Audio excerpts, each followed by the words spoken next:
So today I am going to discuss about the two important terminologies in population. So let's begin. First, the one is population dispersion and the second one is population dispersal. So we have some confusion about these two terminologies because they basically they are pronouncing like same, right? So now I would like to discuss the differences between them and also with the elaboration of the two terminologies. So first let me tell you what is population dispersion. So basically there are different types of individuals in a particular population. They can live togetherly, they want to live togetherly, and also there are some individuals they want to live alone, like us. Sometimes we need more space, sometimes we need more time. So in that way, in a particular population there are different types of species are present, and also the species includes the different populations, right? Because population is having particularly one species, okay? So in that case, the distribution of the individual in a population is known as dispersion, and also it may be temporary or permanent, and this spatial distribution is known as the dispersion. So there are three types of dispersion. One is the regular dispersion, the second one is clumped dispersion, and the third one is random dispersion. So suppose when you are traveling for some forest, so you can see the different types of trees are equally spaced, right? There are some distance from one tree to the another tree which is equal, more or less equal. So that particular distribution of the forest is known as regular distribution. That means this particularly these dots can denote the plants of that population. Okay, suppose they are the alpine trees. Okay, so the alpine trees, those have the different types of alpine trees that can present in the hilly regions. So in that region you can see they are equally spaced. That means the distribution of the forest or the distribution of the plants that are more or less similar. So this is the regular distribution. In that case, the clumped distribution, this is basically, you can see, suppose in the frogs, they can protect themselves from their enemies. So they are always want to be live togetherly. So this is the clump distribution. You can see here, this is one clump distribution, this is one clumped individuals, they are also clumped individuals, and also there are clumped individuals. So this is the clumped distribution of individuals in a population.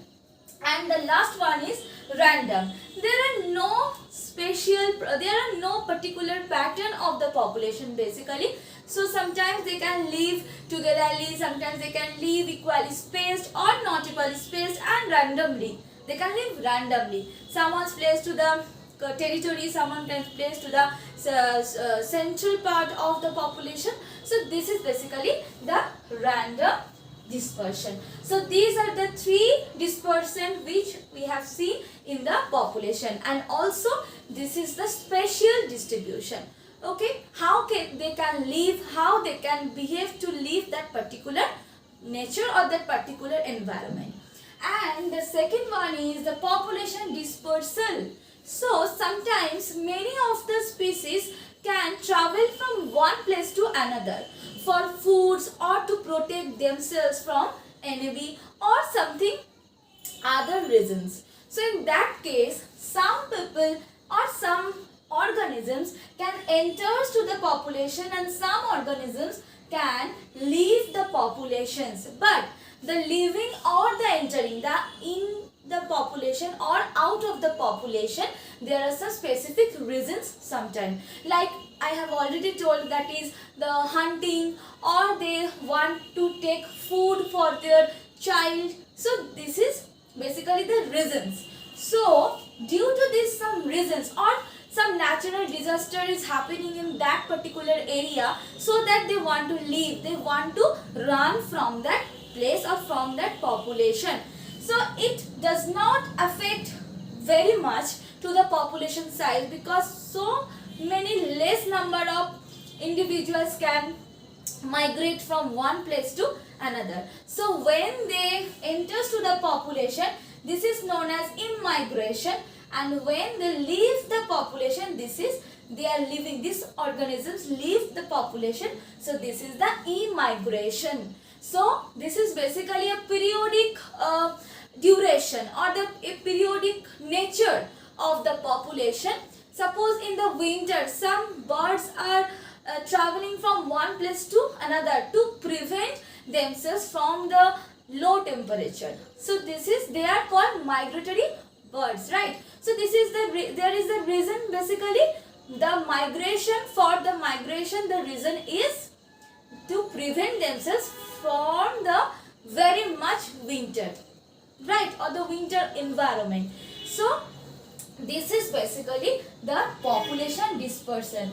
That means when they are living or some individuals they are entering to a new population, then it is known as population dispersion. Dispersal can also happen in group or alone. Okay, so there are the two terminologies which is very much important to understand the population ecology, because in the population the spatial distribution or the pattern of the individuals which is very much important to be known, and the second one is the dispersal, that is the immigration and immigration, how it can affect the population size, the behavior of the population, which is also very much important to be understood. Okay, so this is it about today's lesson. Hope you can understand the topic easily. I'm just trying to share with you my knowledge. So just take care of yourself and also your family, and also please don't forget to subscribe my channel, because your subscription or also your inspiration, your support is really means to me. Okay, so please support my channel and also share with your all friends, and till then, bye bye.